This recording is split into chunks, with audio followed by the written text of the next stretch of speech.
Hello दोस्तों, नमस्कार। आप सभी का स्वागत है आपके अपने यूट्यूब चैनल स्टडी विद डीएसआरजी में। साथियों, 29 नवंबर की महत्वपूर्ण खबरों के साथ आज की इस वीडियो में हम डिस्कस करेंगे एनआईएस डीएलएड मामले में सुप्रीम कोर्ट आर्डर से जुड़ी हुई महत्वपूर्ण अपडेट। क्या चयनित होंगे बाहर और सभी राज्यों में फैसला होगा लागू या केवल उत्तराखंड राज्य में।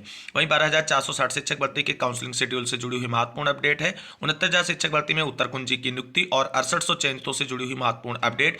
वहीं 69,000 शिक्षक भर्ती में लिस्ट रिविजिट पर पीएनपी सचिव का बड़ा बयान निकलकर सामने आया है, उसको भी डिस्कस करेंगे। शिक्षा सेवा चयन आयोग के गठन पर लगी कैबिनेट की मुहर, जानेंगे सभी खबरें विस्तार से। तो आप सभी लोगों से निवेदन है, वीडियो में अंत तक बने रहें। प्लीज वीडियो को लाइक करें, दोस्तों में शेयर करें। जितने भाई बहन चैनल पर पहली बार विजिट करें उनसे निवेदन है कि प्लीज चैनल को सब्सक्राइब करके बेल आइकन जरूर दबाएं। तो आइए साथियों, शुरू करते हैं आज का ये वीडियो। सबसे पहले बात करेंगे एनआईएस डीएलएड मामले से जुड़ी हुई आज की बड़ी अपडेट के बारे में। साथियों, जैसा कि आप सभी लोग जानते हैं, एनआईएस डीएलएड मामले में सुप्रीम कोर्ट में रिजर्व आर्डर कल डिलीवर कर दिया गया और उसमें जो है एनआईएस डीएलएड अभ्यर्थियों को बड़ा झटका लगा है सुप्रीम कोर्ट से और उन्हें आने वाली सभी प्राथमिक शिक्षक भर्तियों से देश के सभी राज्यों से बाहर कर दिया गया है। एनआईएस डीएलएड मामले में पहले माना जा रहा था कि जिस तरीके से एनआईएस डीएलएड अभ्यर्थियों के पक्ष में पटना हाई कोर्ट और उत्तराखंड हाई कोर्ट के डिसीजन आए हैं, उसके पक्ष में इनका पलड़ा भारी लग रहा था। लेकिन फाइनली जब आर्डर निकलकर सुप्रीम कोर्ट का सामने आया तो उससे एनआईएस डीएलएड अभ्यर्थियों को बड़ा झटका लगा और देश के 12 लाख से अधिक अभ्यर्थियों को सुप्रीम कोर्ट के एक ही फैसले ने प्राथमिक शिक्षक भर्तियों में शामिल होने के सपनों पर पानी फेर दिया है। क्या खबर, क्यों किए गए ये बाहर, जानेंगे। क्या एनआईएस डीएलएड वाले जो चयनित हो चुके हैं, चाहे बिहार सरकार हो, पश्चिम बंगाल हो या अन्य किसी राज्य में, उनकी नौकरी जाएगी या नहीं जाएगी, सभी कुछ जानेंगे। तो वीडियो में अंत तक बने रहें। आप सभी लोग यहां पर देख सकते हैं, एनआईएस डीएलएड मामले में सुप्रीम कोर्ट ने अपना आदेश सुनाते हुए कहा है कि 18 माह का डीएलएड डिप्लोमा 2 वर्ष के डिप्लोमा के बराबर नहीं हो सकता। ये बड़ी टिप्पणी की गई है इस फैसले पर सुप्रीम कोर्ट की तरफ से। शीर्ष कोर्ट के फैसले के बाद डीएलएड डिप्लोमा धारक नहीं नई शिक्षक भर्ती प्रक्रिया में शामिल नहीं हो सकते हैं। उच्चतम न्यायालय की पीठ ने नैनीताल उच्च न्यायालय के फैसले को पलटा है।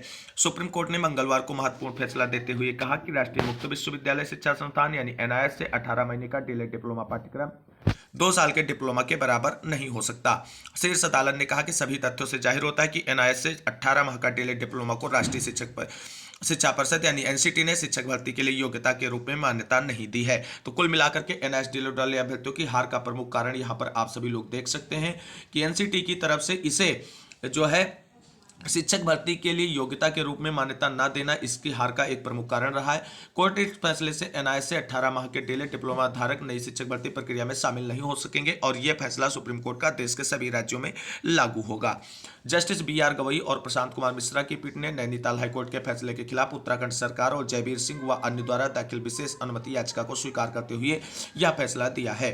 पीठ ने हाईकोर्ट के उस फैसले को रद्द कर दिया जिसमें कहा गया था कि एनआईएस से 18 माह का डीएलएड डिप्लोमा पाठ्यक्रम 2 साल के डिप्लोमा के बराबर है। शीर्ष अदालत ने कहा कि हाईकोर्ट का यह कहना गलत है कि दोनों डिप्लोमा बराबर है। एनसीटी द्वारा 23 अगस्त 2010 और 29 जुलाई 2011 की अधिसूचनाओं के स्थान पर इस आशय यानी 18 माह के डिप्लोमा पाठ्यक्रम की कोई अधिसूचना नहीं जारी की गई है जिसमें शिक्षकों की नियुक्ति के लिए न्यूनतम योग्यता के रूप में न्यूनतम 2 वर्ष के डिप्लोमा को अनिवार्य योग्यता माना गया था। यह टिप्पणी करते हुए शीर्ष कोर्ट ने फैसला रद्द करते हुए देश के 12 लाख से अधिक युवाओं की एनआईएस डीएलएड डिग्रियों को रद्दी का टुकड़ा बना दिया है।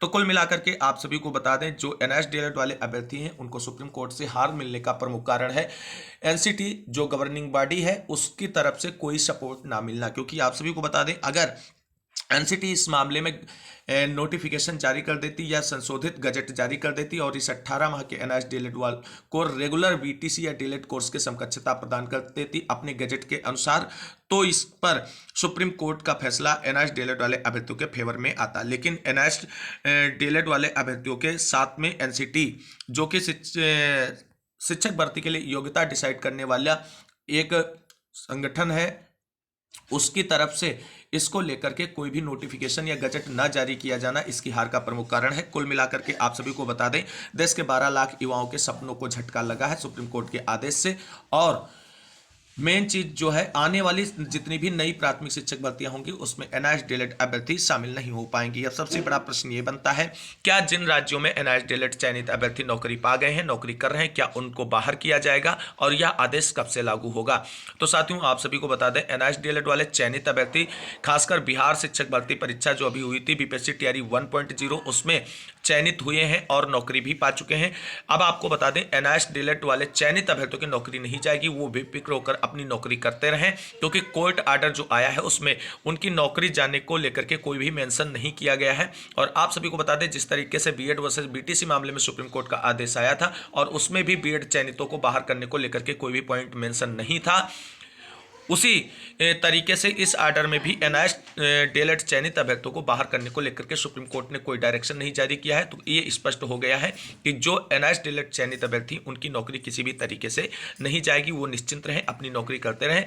लेकिन शेष जो एनआईएस डीएलएड अभ्यर्थी हैं, जो आने वाली शिक्षक भर्तियों में अपनी नौकरी का सपना देख रहे थे, उनको जरूर झटका लगा है।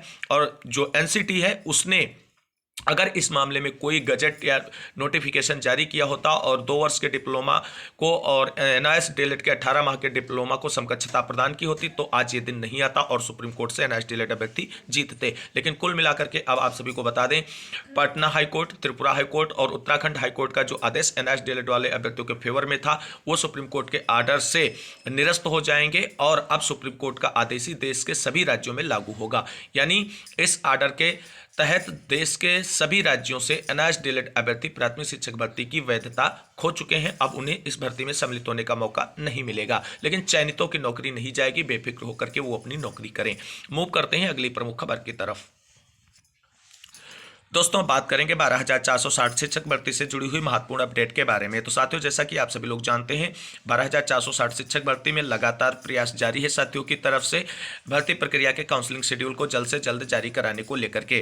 कल हमने कहा था कि 12,460 शिक्षक भर्ती की नियुक्ति प्रक्रिया को लेकर के कैबिनेट मीटिंग से कोई भी प्रस्ताव नहीं पास होने वाला है, और वही बात अक्षरशः निकलकर सामने आई। कैबिनेट की मीटिंग में कुल 25 प्रस्ताव रखे गए, जिसमें शिक्षा सेवा चयन आयोग, क्योंकि शैक्षणिक क्षेत्र से जुड़ा हुआ एक प्रमुख प्रस्ताव था, उस पर उसकी मुहर लग चुकी है। लेकिन 12,460 शिक्षक भर्ती से कोई भी प्रस्ताव जो है वो कैबिनेट में नहीं रखा गया था। इसलिए आप सभी को बता दें, बिल्कुल परेशान होने की जरूरत नहीं है, क्योंकि कैबिनेट मीटिंग में प्रस्ताव इसलिए नहीं रखा गया क्योंकि इस भर्ती प्रक्रिया को आगे बढ़ाने के लिए बेसिक शिक्षा विभाग को शासन स्तर से अनुमति मिल चुकी है, जिसकी जानकारी मैंने पहले भी अपने चैनल के माध्यम से दी थी।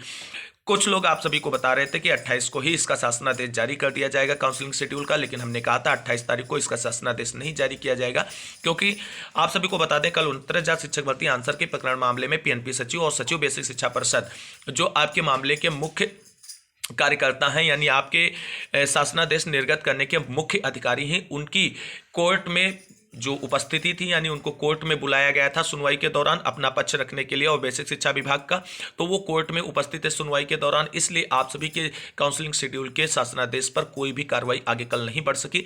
आज आपको बता दें आज आपको बता दें एससीईआरटी की तरफ से आप सभी के शासनादेश पर महत्वपूर्ण अपडेट शाम तक निकलकर सामने आ सकती है। आप सभी को थोड़ा धैर्य बनाए रखना है। जो भी मोहित भाई और उनकी टीम की तरफ से डायरेक्शन जारी है, उसी के तहत अपने जनप्रतिनिधियों को मिलते हुए ज्ञापन सौंपे, भर्ती प्रक्रिया जल्द से जल्द शुरू कराने को लेकर के, और बेसिक शिक्षा विभाग के अधिकारियों को फोनिक वार्ता जरूर कराएं।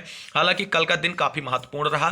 कोर्ट से वापसी के बाद सचिव से मोहित भाई की मुलाकात हुई और शिक्षा महानिदेशक से 12,460 शिक्षक भर्ती के अभ्यर्थियों की मुलाकात हुई, और दोनों जगह से जो सकारात्मक अपडेट निकलकर सामने आए हैं, उसका तात्पर्य यही है कि भर्ती प्रक्रिया की काउंसलिंग शेड्यूल का विस्तृत जियो इसी हफ्ते आप सभी को देखने को मिलेगा। साथियों, जल्द ही आप सभी को इसके बारे में फिक्स डेट ही बता देंगे। हो सकता है आज ही शाम की वीडियो में आप सभी के साथ डिस्कस करते हैं। और आज आपको बता दें, आपके शासनादेश को लेकर के महत्वपूर्ण कार्रवाई एससीईआरटी की तरफ से देखने को मिल सकती है। अगर कोई बड़ी अपडेट निकलकर सामने आएगी तो 12,460 शिक्षक भर्ती से जुड़ी हुई, तो आप सभी के साथ डिस्कस करेंगे। धैर्य और संयम बनाए रखें, इधर उधर ना भटकें। जो भी जानकारी दी जाएगी सही और सटीक जानकारी दी जाएगी चैनल के माध्यम से। कुल मिलाकर के अभी हम सभी को अपना प्रयास करते रहना है। उधर मोहित भाई और उनकी टीम लगातार एससीईआरटी के अधिकारियों से संपर्क में है, क्योंकि अब सारी चीजें आपको बता दें एससीईआरटी से ही होनी है, और एससीईआरटी से ही काउंसलिंग शेड्यूल जारी किया जाएगा।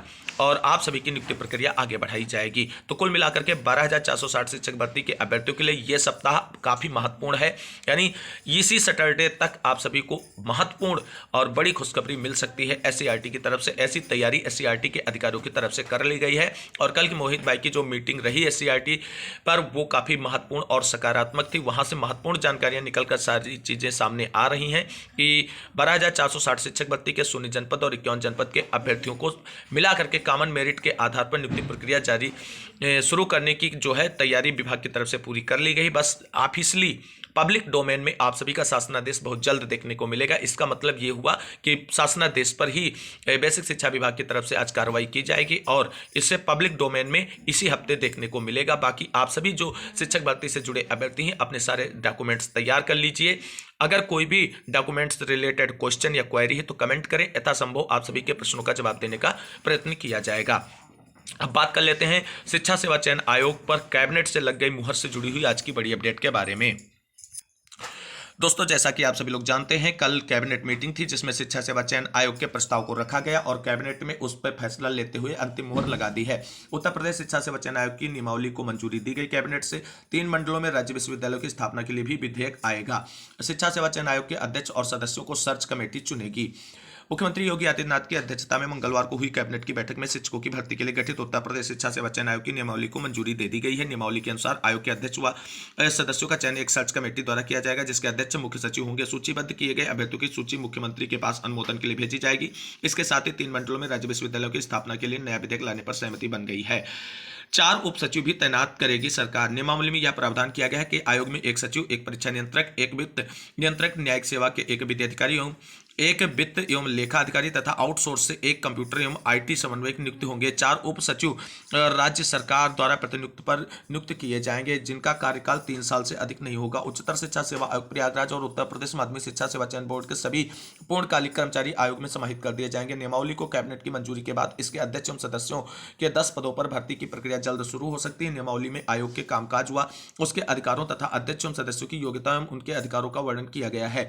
आयोग को बेसिक शिक्षा, माध्यमिक शिक्षा, उच्च एवं व्यावसायिक शिक्षा से संबंधित शिक्षकों की नियुक्ति का अधिकार दिया गया है। उत्तर प्रदेश माध्यमिक शिक्षा से प्रयागराज और उत्तर प्रदेश उच्चतर शिक्षा सेवा आयोग प्रयागराज को इस नए आयोग में समाहित कर दिया गया है।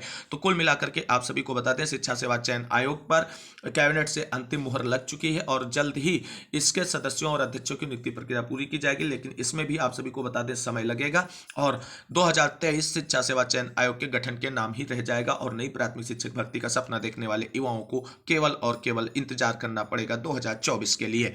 तो ये थी शिक्षा सेवा चयन आयोग से जुड़ी हुई महत्वपूर्ण अपडेट। अब मूव करते हैं अगली प्रमुख खबर की तरफ। साथियों, अब बात करेंगे 69,000 शिक्षक भर्ती उत्तरकुंजी मामले से जुड़ी हुई आज की बड़ी अपडेट के बारे में। तो साथियों, जैसा कल की वीडियो के माध्यम से मैंने आप सभी को जानकारी दी थी कि 69,000 शिक्षक भर्ती में आंसर की पकड़ वाले अभ्यर्थियों के लिए आज का दिन काफी महत्वपूर्ण हो सकता है क्योंकि कल जिस तरीके से सुनवाई लगी हुई थी और कोर्ट ने दोनों सचिवों यानी पीएनपी सचिव और सचिव बेसिक शिक्षा परिषद की पेशी लगाई थी अपने दरबार में, उससे स्पष्ट नजर आ रहा था कि 69,000 शिक्षक भर्ती में उत्तरकुंजी मामला अब सॉर्ट आउट होने वाला है और वही हुआ साथियों। कल की कोर्ट सुनवाई से 69,000 शिक्षक भर्ती आंसर की प्रकरण अभ्यर्थियों के लिए बहुत ही महत्वपूर्ण दिन रहा और बड़ा फैसला देखने को मिला और 2 माह के अंदर नियुक्ति प्रक्रिया पूरी करने का आदेश निर्गत किया गया है सचिव बेसिक शिक्षा परिषद और पीएनपी सचिव को। यहां पर आप सभी लोग इससे जुड़ी हुई महत्वपूर्ण अपडेट देख सकते हैं। 69,000 शिक्षक भर्ती 2234 अभ्यर्थियों का 1 अंक बढ़ाकर 2 माह में तैयार करें मेरिट लिस्ट और की जाए नियुक्ति प्रक्रिया। इलाहाबाद हाईकोर्ट ने 69,000 शिक्षक भर्ती मामले में 2234 अभ्यर्थियों का 1 अंक बढ़ाकर 2 महीने में नई योग्यता सूची तैयार करने का आदेश दिया। अदालत ने कहा समय सीमा के अंदर यह काम पूरा न हो तो याचिका न्यायालय के समक्ष आने के लिए स्वतंत्र होंगे। जस्टिस रोहित रंजन अग्रवाल ने उपेंद्र कुमार दयाल सहित अन्य की याचिकाओं को निस्तारित करते हुए यह आदेश दिया है। बेसिक शिक्षा विभाग के सचिव प्रताप सिंह बघेल और परीक्षा नियामक प्राधिकारी सचिव भूषण चतुर्वेदी ने हलफनामा दाखिल किया। हाईकोर्ट ने इसे रिकॉर्ड पर लेते हुए कहा कि परीक्षा नियामक प्राधिकारी सचिव ने 1 अंक बढ़ाने के लिए 15 दिन का समय मांगा ताकि नई सूची बेसिक शिक्षा विभाग को भेज सके। बेसिक शिक्षा सचिव ने कोर्ट से इस सूची के बाद नई मेरिट लिस्ट तैयार करने के लिए 2 माह का समय मांगा। कोर्ट ने पूरी प्रक्रिया 2 माह में पूरा करने का आदेश दिया है। कोर्ट ने भर्ती परीक्षा के एक प्रश्न के उत्तर को गलत मानते हुए याचियों व अभ्यर्थियों के दावे को सही माना और 1 अंक बढ़ाने का आदेश दिया, मगर आदेश का अनुपालन नहीं होने पर यह आदेश दिया गया है। तो कुल मिलाकर के आप सभी लोग देख सकते हैं सभी प्रमुख अखबारों में इस खबर को प्रमुखता से छापा गया है। 69,000 शिक्षक भर्ती मामला अब अपने जो है अंतिम और निर्णायक दोस्तों, जिस तरीके से कल कोर्ट का आदेश आया है 69,000 शिक्षक भर्ती आंसर की प्रकरण मामले में, उस तरीके से अगर देखा जाए तो अब कोर्ट जो है इस भर्ती प्रक्रिया को जल्द से जल्द सॉर्ट आउट करने की ओर आगे बढ़ रहा है। और इसमें आप सभी को बता दें, आंसर की प्रकरण पर नियुक्ति का आदेश निर्गत किया गया है। लेकिन साथियों, चौंकाने वाली खबर ये है कि किन अभ्यर्थियों को दिया गया है इस 1 अंक का आदेश। तो आप सभी लोग देख सकते हैं, प्रयागराज से सुनवाई हुई और 69,000 सहायक अध्यापक भर्ती से जुड़ी हुई ये बड़ी खबर है। नियुक्ति की मांग में दाखिल अवमानना याचिकाएं निस्तारित कर दी गई हैं कोर्ट की तरफ से और इलाहाबाद हाईकोर्ट ने 2 माह में नियुक्ति देने का आदेश दिया है। सभी 15 याचियों को 2 माह में नियुक्ति देने का आदेश दिया है, यानी जो कंटेम्प्ट याचिका फाइल किए थे उनको 1 अंक देने की बात की गई है और सभी 2249 अभ्यर्थियों को भी इस आदेश का लाभ मिलेगा। हाईकोर्ट ने इसका भी मेंशन कर दिया है। 15 याचियों के साथ अन्य अभ्यर्थियों को भी दिए जाएंगे नियुक्ति पत्र। मेरिट तैयार कर कटाव में आने वालों सभी साथियों को दी जाएगी नियुक्ति। 2 माह में नियुक्ति न दिए जाने पर रिकॉल कराने की छूट रहेगी और याचियों को आदेश का रिकॉल कराने की छूट रहेगी। हाईकोर्ट सचिव बेसिक शिक्षा परिषद ने हलफनामा दाखिल कर दिया है, यानी आंसर की प्रकरण मामले को इलाहाबाद हाईकोर्ट की तरफ से सॉर्ट आउट कर दिया गया है और 2 माह के अंदर बेसिक शिक्षा विभाग उत्तर प्रदेश को इस मामले में नियुक्ति प्रक्रिया पूरी करने का निर्देश जारी कर दिया गया है। अगर ऐसा नहीं करते हैं तो याचियों को रिकॉल करने की भी छूट दी गई है हाईकोर्ट की तरफ से। तो ये आंसर की प्रकरण मामले से जुड़ी हुई बड़ी अपडेट है साथियों। आप सभी को जल्द नियुक्ति मिलने जा रही है, आप सभी के लंबा संघर्ष समाप्त होने जा रहा है। अब बात कर लेते हैं 69,000 शिक्षक भर्ती में आरक्षण घोटाला और 6800 चयन सूची से जुड़ी हुई महत्वपूर्ण अपडेट के बारे में। साथियों, जैसा कि आप सभी लोग जानते हैं 69,000 शिक्षक भर्ती में आरक्षण पीड़ित अभ्यर्थियों की तरफ से लगातार भर्ती को सॉर्ट आउट कराने का प्रयास किया जा रहा है और 6800 चयन सूची के अभ्यर्थियों की तरफ से लगातार धरना प्रदर्शन और आंदोलन जारी है और अभी तक उनके आंदोलन का कोई भी सकारात्मक परिणाम निकलकर सामने नहीं आया है। बड़े राजनीतिक दलों का साथ होने के बावजूद भी 6800 चयनित अभ्यर्थियों को न्याय नहीं मिल पाया है और लगातार धरना प्रदर्शन कर रहे हैं, पुलिस की लाठियां खा रहे हैं। वहीं 6800 चयनित अपनी नियुक्ति प्रक्रिया को पूरा कराने के लिए आज लखनऊ में महा आंदोलन करने जा रहे हैं और करेंगे। आज विधानसभा सत्र जारी है और इसी बीच आज ये सभी साथी चंद्रशेखर आजाद भाई की अगुवाई में विधानसभा घेराव करने जा रहे हैं। अब देखना ये होगा कि आज विधानसभा घेराव से माननीय मुख्यमंत्री योगी आदित्यनाथ जी की तरफ से इनकी नियुक्ति प्रक्रिया को लेकर के कोई सख्त कदम उठाया जाता है या केवल एक बार फिर इन्हें पुलिस की लाठियां खानी पड़ेंगी। सभी साथी जो 6800 लिस्ट में जुड़े हैं, अगर लखनऊ नहीं पहुंचे तो हर हाल में लखनऊ पहुंचे और जो आपकी नियुक्ति के लिए कदम साथियों के द्वारा उठाया जा रहा है, बहुत ही सराहनीय और साहसिक कार्य किया जा रहा है। आप सभी अपनी नौकरी के लिए इसमें अगर पार्टिसिपेट करें, आपकी संख्या बल अगर 6000 हो जाए लखनऊ के अंदर, तो आपको बता दें फैसला सरकार 1 दिन के अंदर लेगी। ऐसा नहीं कि नहीं लेगी, लेगी जरूर लेगी। भले ही कोर्ट से जल्द न्याय करा करके आप सभी की नियुक्ति प्रक्रिया पूरी करे, लेकिन पूरी जरूर करेगी। वहीं आपको बता दें 6800 चयन सूची वाले अभ्यर्थी अगर सब एकजुट हो जाएं तो उनकी जीत सुनिश्चित हो जाएगी। लेकिन आज का धरना प्रदर्शन आप सभी की नौकरी डिसाइड करेगा। अगर आज आपकी संख्या अच्छी रहती है विधानसभा घेराव के दौरान, तो वहां से आप सभी को बड़ी खबर और अपडेट मिल सकती है। माननीय योगी आदित्यनाथ जी का एक्शन देखने को मिल सकता है इस भर्ती प्रक्रिया को लेकर के। देखना होगा कि आज जो धरना प्रदर्शन अभी शुरू होने वाला है आप सभी के द्वारा, उसमें आप सभी की कितनी संख्या पहुंचती है। वहीं आपको बता दें, जो साथी लिस्ट रिविजिट के नाम पर नौकरी पाने का सपना देख रहे हैं, वो अपने सपनों को भूल जाएं, क्योंकि लिस्ट रिविजिट को लेकर के पीएनपी सचिव का बड़ा बयान दोस्तों निकलकर सामने आया है, जो चौंकाने वाली खबर है। हम सभी लोग विश्वास नहीं कर सकते हैं कि इस तरीके की जानकारी भी पीएनपी सचिव और बेसिक शिक्षा परिषद सचिव की तरफ से शेयर की जा सकती है रिविजिट को लेकर के। अगर लिस्ट रिविजिट हुई तो बड़ा उलटफेर देखने को मिलेगा 69,000 शिक्षक भर्ती में। इसको लेकर के पीएनपी सचिव ने सारी चीजें जो है कल क्लियर कर दी हैं। अब बड़ी अपडेट है, इसको जरूर देखें, वीडियो में अंत तक बने रहें सभी साथी।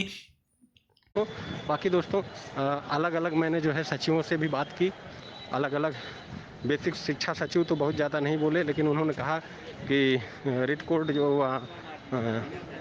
वहाँ जो है जो चल रहा है मैटर, उसी के आधार पे जो है वो होगा। यद्यपि मैंने परीक्षा नियामक प्राधिकारी से काफ़ी लंबी वार्ता की और उनसे कहा कि जो है आपने अपना काम कर दिया है, लेकिन सचिव बेसिक शिक्षा परिषद नहीं किए हैं।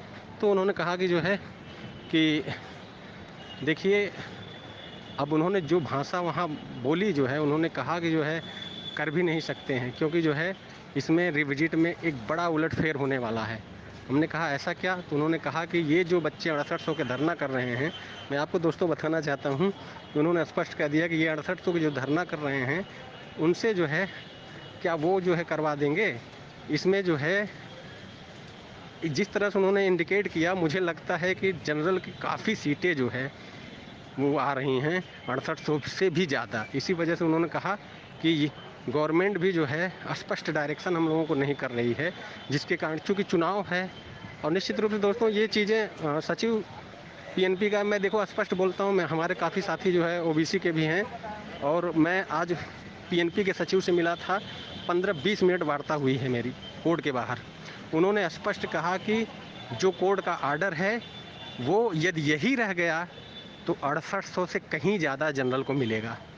तो दोस्तों इसका मतलब है कि 6800 एकदम से क्लीन स्वीप होने जा रहे हैं, और इससे अगर इस तरह का हुआ तो गवर्नमेंट के लिए एक बड़ी जो है चुनौती होगी, क्योंकि ओबीसी एससी का जो एक वो चल रहा है कि हमारे अधिकारों को, जबकि ऐसा कुछ नहीं है। ये 90 और 97 का जो बीच का गैप है, 7 नंबर में बहुत कुछ होता है दोस्तों। अगर 97 पे कट ऑफ ओबीसी होती तो शायद 69,000 बच्चे पास नहीं होते।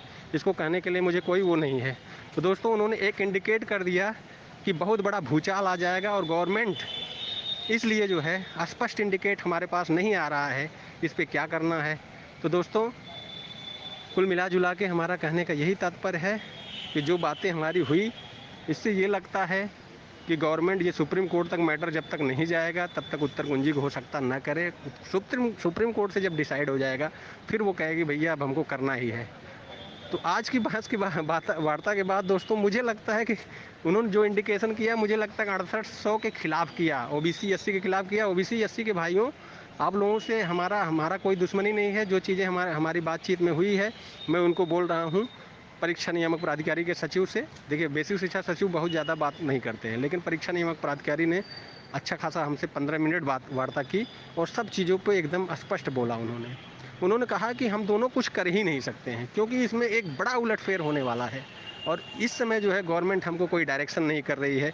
यदि यही रिट कोर्ट का अगर आर्डर नहीं आया होता तो हम निश्चित रूप से इसको, देखिए गवर्नमेंट जो है उत्तर कुंजी को नहीं करना चाहती है ऐसा लगता है, क्योंकि जो है गवर्नमेंट चाहती है कि सुप्रीम कोर्ट तक डिसाइड हो जाए तभी ये किसी भी तरह मैटर को, क्योंकि चुनाव भी आने वाला है 2024 का, और ओबीसी एससी का बड़ा उलटफेर होने वाला है। 6800 से कहीं ज़्यादा जनरल की सीटें आ रही हैं। इस वजह से उन्होंने कहा कि, मतलब हमने कहा कि आपको कैसे पता, कहें हमको पता है, सचिव को सबको पता है, सरकार को भी पता है, ये चीज़ें उन्होंने कहा। तो दोस्तों ये चीज़ें, देखिए मैं 6800 या ओबीसी एससी भाइयों का विरोधी नहीं हूँ, लेकिन एक चीज़ तो है, ये 7 नंबर का जो गैप होता है, 7 नंबर में बहुत एक बड़ी संख्या में सब पास हो जाते हैं। इसलिए जो है दोस्तों हम आपको बताना चाहते हैं कि आप लोग यदि करना चाहते हैं तो 6800 जो लोग हैं, यदि 6800 प्लस 6800 गवर्नमेंट कर दी होती तो आज ये हालत नहीं होती, ना तो उसको कोई वो करता। लेकिन जो है जिस तरह से मैटर है, मुझे लगता है कि सुप्रीम कोर्ट जाने के बाद ही उत्तर कुंजी इतने जल्दी नहीं होगा। आज की वार्ता के बाद मुझे लगता है, और सर इधर हाई कोर्ट ने जो है मैटर को डिसाइड कर दिया है। उन्होंने शायद 1 महीने या 6 हफ्ते बाद में जो है 6 हफ्ते का टाइम उन्होंने कहा, मांगा कि टाइम थोड़ा चाहिए, क्योंकि हो सकता है वहाँ जो है मैटर चले जो है, और डे बाई डे का जो है जो उन्होंने इशू दिखाया, तो मुझे लगता है कि मैटर डिसाइड हो चुका है। लेकिन अंतिम में उन्होंने एक लाइन लिखा दिया है दोस्तों कि जो है कि यदि जो है ये फिर भी नहीं करते हैं तो रिकॉल एप्लीकेशन किया जा सकता है। तो दोस्तों कुल मिला जुला के फिर कंटेम्प्ट ये लोग करेंगे नहीं, 100% है दोस्तों, ये लोग करेंगे नहीं। लखनऊ में जो है जो कुछ होगा, लेकिन लखनऊ में भी ये मतलब सरकार से कोई डायरेक्शन ही नहीं है इनको। उन्होंने स्पष्ट कर दिया, कहीं ना कहीं जनरल को एक बड़ा जो है मतलब लाभ मिलता दिख रहा है रिविजिट में, और ओबीसी एससी के 6800 सारी सीटें जो है उससे कहीं ज़्यादा जो है जनरल का जो है नुकसान दिखाई दे रहा है इनकी बातों के हिसाब से। हालांकि मैं भी जो है इसको नहीं मान रहा था, लेकिन आज के बाद से मुझे लगता है कि नुकसान है इस वजह से, क्योंकि 6000 तो शिक्षा मित्र हैं जो 25 अंक भारांक लेके जो है चले गए हैं जनरल में। 6000 तो ऐसे ही दिख रहा हो, और इसके बाद बीएड बीटीसी जो लोग हैं, बीटीसी के काफ़ी लोग हाई मेरिट वाले होते हैं। तो दोस्तों इतना तो तय है कि हो सकता है कि ऐसा हो, तभी जो है सरकार इसको लटका रही है। लोकसभा चुनाव के बाद इसको निस्तारित कर सकती है, ये मेरा मानना है। फिलहाल शाम को सारी अपडेट दूंगा। धन्यवाद।